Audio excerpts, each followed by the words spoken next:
Imagine this. It's 1944, and a small group of volunteers has signed up for an experiment that's about to push the boundaries of human endurance. For 6 months, these men ate just enough to keep them alive. No indulgence, no splurging. Their mission? To help researchers understand the effects of starvation during World War II. What they discovered, however, went far beyond the war effort. They stumbled onto something extraordinary, a glimpse into the power of controlled fasting. Fast forward to today, and fasting has shed its wartime origins. It's no longer a strategy born out of necessity, but a choice, a tool for weight loss, mental clarity, and even disease prevention. Yet, fasting remains shrouded in mystery. Can skipping meals really make you healthier? Or is it just another fleeting trend? Before we dive in, let's start with a surprising fact. The human body is incredibly adaptable. For most of human history, food wasn't something we could grab from the fridge at a whim. Early humans often went hours, even days, without eating, surviving on their body's ability to store and use energy efficiently. It's in our DNA. But in our modern food-on-demand world, this natural rhythm has been disrupted. Enter intermittent fasting, a practice that aims to restore that ancient balance. Take Martin, for example, a 35-year-old software developer. He was perpetually tired, carrying an extra 30 pounds he just couldn't shake. A friend told him about intermittent fasting. Skeptical but desperate, he tried it. The first week was tough. Hunger pangs gnawed at him during those skipped breakfasts. But then something shifted. His energy surged. His clothes fit better. And to his astonishment, his mind felt sharper than it had in years. Martin's story isn't unique. Across the globe, millions of people are embracing fasting in its various forms. But here's where it gets fascinating. Not all fasting is created equal. Let's start with the 16-8 method, one of the most popular approaches. You fast for 16 hours and eat during an 8-hour window. Simple, right? It's like skipping breakfast, but with purpose. For someone like Martin, this meant having his first meal at noon and his last bite by 8 p.m.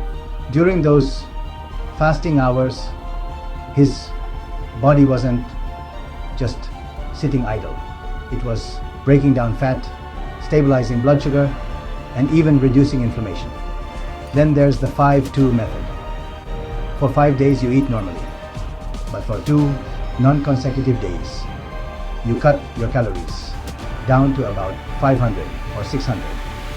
Think of it as giving your digestive system a short vacation.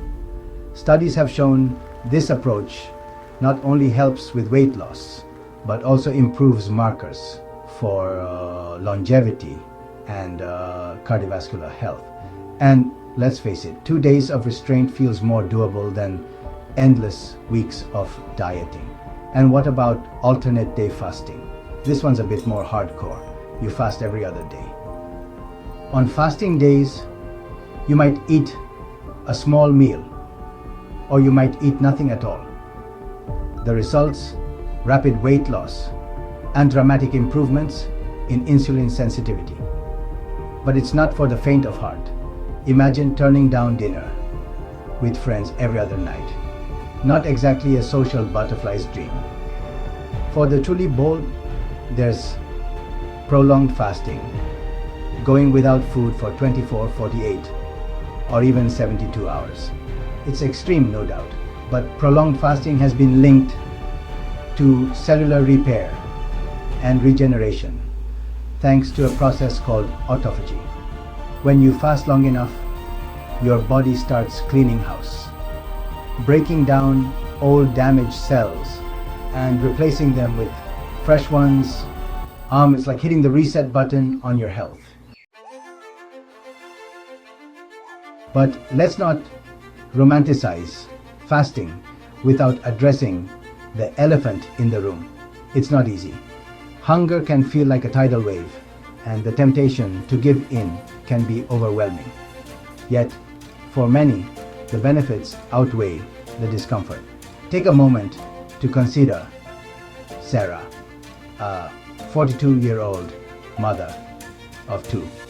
She turned to fasting after her doctor warned her about prediabetes.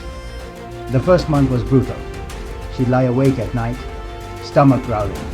But as the weeks passed, her blood sugar stabilized, and her cravings for sugary snacks faded. Her fasting journey not only transformed her health, but also her relationship with food. Here's another twist in the story. Fasting isn't just about what you don't eat. It's also about when you eat. This brings us to the concept of circadian fasting, which aligns your eating windows with your body's natural clock. The idea is simple. Eat when the sun is up and fast when it's down. Research suggests this approach may amplify the benefits of fasting as our bodies are primed to process food during daylight hours.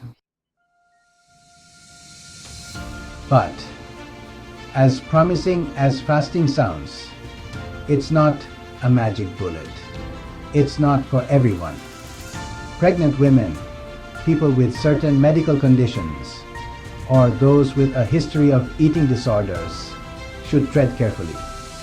And even for the healthy, fasting should be approached with intention and mindfulness. It's not about punishing your body. It's about giving it a break.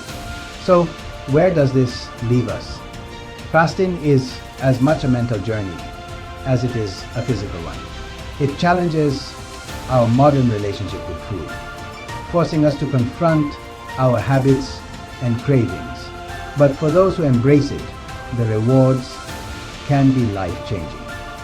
Not just in terms of weight loss, but in overall well-being. As we wrap up, think about this. What if the key to better health isn't found in the latest superfood or fitness trend, but in something as simple as doing nothing? Nothing but letting your body heal, adapt, and thrive. Perhaps the ancient rhythms of fasting hold more wisdom than we've given them credit for. The next time you feel that hunger pang, remember, it's not just a call to eat. It's a reminder of your body's resilience, a whisper from our ancestors, and perhaps, just perhaps, the start of something transformative.